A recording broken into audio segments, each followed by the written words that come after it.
Hello friends, welcome to today's session on quadratic equations. In this session I am going to solve 5th and 6th questions from exercise 4.2 chapter 4. So let's read the question first. The 5th question is the altitude of a right triangle is 7 centimeters less than its base. If the hypotenuse is 13 centimeters, find the other two sides.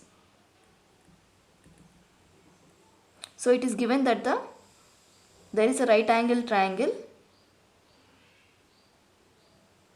Let us assume the base to be B and the altitude is 7 centimeters less than the base. So it becomes B minus 7 and the hypotenuse is 13 centimeters. Now we have to find out the two sides, these two sides.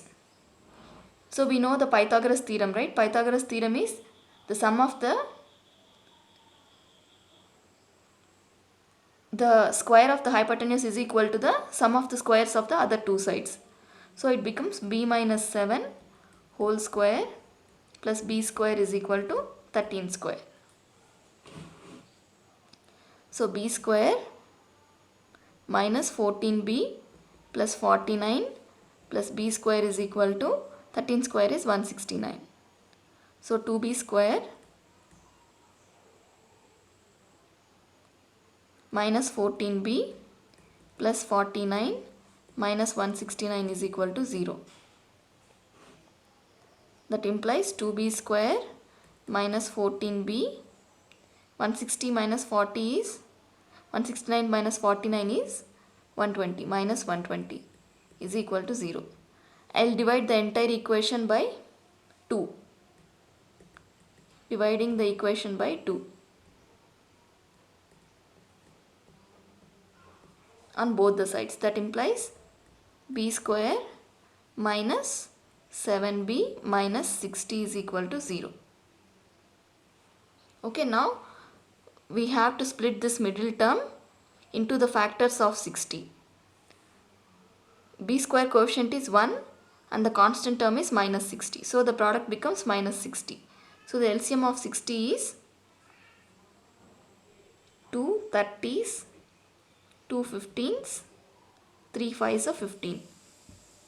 So if we take 2 2s are 4, 4 3s are 12 and 5. So 12 minus 5 is 7, right? So I'll write this equation as B square minus 12B plus 5B minus 60 is equal to 0. So B into B minus 12 plus 5 into B minus 12 is equal to 0. That implies B plus 5 into B minus 12 is equal to 0. So either B is equal to minus 5 or B is equal to 12. Okay, now the base of a triangle cannot be a negative number. So we'll consider B is equal to 12. If we get the value of B as 12 centimeters, then B minus 7 becomes 12 minus 7, 5 centimeters. The altitude becomes 5 centimeters.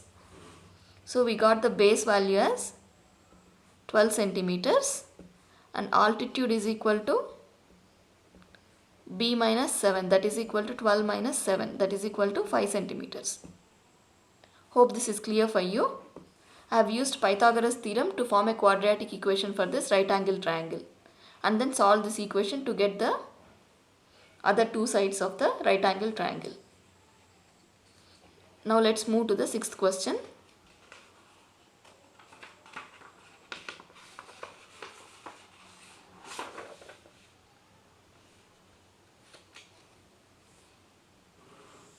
This question is slightly lengthy.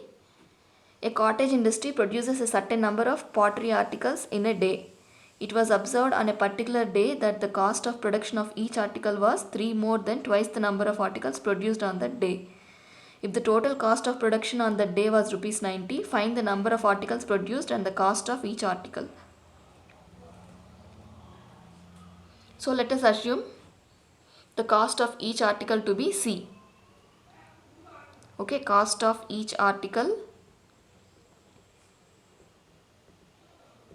is C and the number of articles to be number of articles produced in a day to be n. Okay, now it is said that the cost of production of each article, that is C, is 3 more than twice the number of articles produced on that day. 3 more than twice the number of articles produced on that day. Okay, 3 plus 2n. C is equal to 3 plus 2n. And now the total cost of production on that day was 90 rupees. So what is the total cost of production? It is the cost of each article multiplied with the number of articles produced, that is C into n. So C into n is equal to 90. So let us substitute the value of C in this equation. So 3 plus 2n into n is equal to 90. So 2n square plus 3n is equal to 90. That implies 2n square plus 3n minus 90 is equal to 0. Now let's see the coefficient of 2. Now we have to split the middle term into the product of the 2 and 90. What is the coefficient of n square here? 2. And the constant term is minus 90. That is equal to minus 180. Now let's take the LCM of 180. 2 90s are 2 45s, 3 15s, 3 5s are 15. Now I have to split the middle term into two numbers into the factors of 180. Okay. So 2n square plus 15n minus 12n minus 90 is equal to 0. 15 into 12 is minus 180. 15 into minus 12 is minus 180. You got this, right? And I have split this middle term into the factors of minus 180. How did I get minus 180? It is the product of the coefficient of n square and the constant term.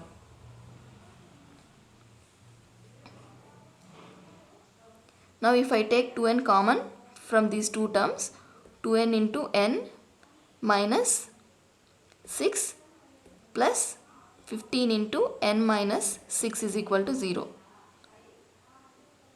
2n plus 15 is equal to 15 into n minus 6 is equal to 0.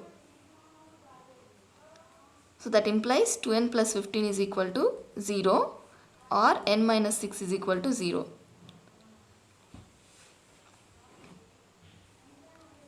That implies n is equal to minus 15 by 2 or n is equal to 6. So number of articles cannot be a negative number, right? So we will not consider this case and we will take the n value as 6. So if the number of articles produced is 6, what will be the cost of each article? C is equal to, we found out 3 plus 2n, right? It is given C is equal to 3 plus 2n. So it becomes the cost is equal to 3 plus 2 into 6. That is equal to 12 threes are 15 rupees. So the cost of each article is 15 rupees. And there are 6 articles produced. That is n value is 6 articles. Okay, hope this is clear for you. I'll explain this question once again. We have assumed the cost of each article to be C and the number of articles produced in a day to be n. It is given that the cost of each article is 3 more than twice the number of articles produced. That is C is equal to 3 plus 2n. And it is also given that the total cost of production on that day is 90 rupees. That is the cost of each article into the total number of articles produced. That is C into n is equal to 90. I have substituted the value of C in this equation. 3 plus 2n into n is equal to 90. We got this equation as 2n square plus 3n minus 90 is equal to 0. And I have factorized this equation and found out the value of n as 6. We got two values for n is equal to minus 15 by 2 and n is equal to 6. We did not consider n is equal to minus 15 by 2 because the number of articles cannot be a negative number.